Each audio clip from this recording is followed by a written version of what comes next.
আসসালামু আলাইকুম। জুম্মা মোবারক। কী অবস্থা সবার?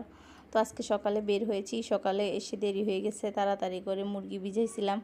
তো আমি মুরগি থেকে কয়েকটা লেগ পিস আলাদা করে রাখছি। তো এগুলো হালকা একটু সিদ্ধ করে আবার একটু ভেজে নিয়েছি। তো আমি চুলার কাছে যাইতে পারতেছিলাম না, মুখে ওড়না দিয়ে হাতে মানে তেল পড়তেছিল, পুরো রান্নাঘরে তেল ছিটে যাচ্ছে। তো আমার মুখেও পড়তেছে, আমার অনেক কষ্ট হয়ে গেছে। তাও তো কষ্ট করলে মিষ্টি পাওয়া যায়, রান্নাবান্না তো করবো, আজকে এটাই প্ল্যান ছিল। তো ছেলে মেয়ে অনেক দিন বলতেছে ভালো মন্দ খায় না, আসলে আলহামদুলিল্লাহ সবসময় খায়, তারপরও এদের একটা থাকে আর কি, বাচ্চাদের বায়না থাকে, আজকে শুক্রবার, আজকে ভালো কিছু রান্না করো। তো এখানে আমি পেঁয়াজ কুচি কুচি করে নিয়েছি, এখানে পেঁয়াজ বেরেস্তা করতেছি, আর ডিম সিদ্ধ দিয়েছি, আর আলু কুটে নিয়েছি। এগুলো দিয়ে আমি ডিম দিয়ে আলু দিয়ে রান্না করবো আর কি। তো মুরগির সাথে তো আলু দেওয়া যাবে না, যেহেতু একটু কুরমার মতো করে রান্না করব, রোস্টের মতো করে। তো এখানে আমি আলুগুলো একটু ভেজে নিয়েছি হলুদ দিয়ে হালকা, আর এখানে ডিমগুলো ভেজে নিচ্ছি এক কড়াইতে, আলাদা কড়াইতে। আর মানে দেইনি, যে ধুতে হবে, কষ্ট হয়, যাই হোক কাজ তো করা লাগবে। তো এখানে জুম্মার দিন দেখে আজকে একটু তাড়াতাড়ি ভালো কিছু রান্না করার চেষ্টা করলাম।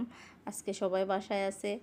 এখানে আমার রান্না প্রায় আলু আর ডিম বসাই দিছি, হয়ে আসছে। তো এখানে ছিল মুরগির জন্য সব কিছু কষাচ্ছিলাম। এখানে বাদাম, একটু টমেটো, তারপরে আদা রসুন পেঁয়াজ ব্লেন্ডার করে নিয়েছি। আমি আগের বাটা বুটা কিছু দেই নাই। তো এখানে পোলাও রান্না করার জন্য আবার গরম পাতিল বসাই দিছিলাম ক্যাসারোলটা।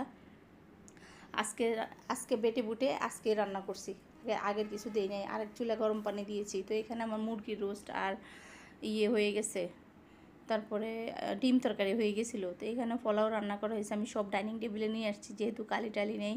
তো এখানে আমি পোলাওর উপরে পেঁয়াজ বেরেস্তাটা দিয়ে দিচ্ছি, এখানেও একটু দিয়ে দিব সৌন্দর্যের জন্য।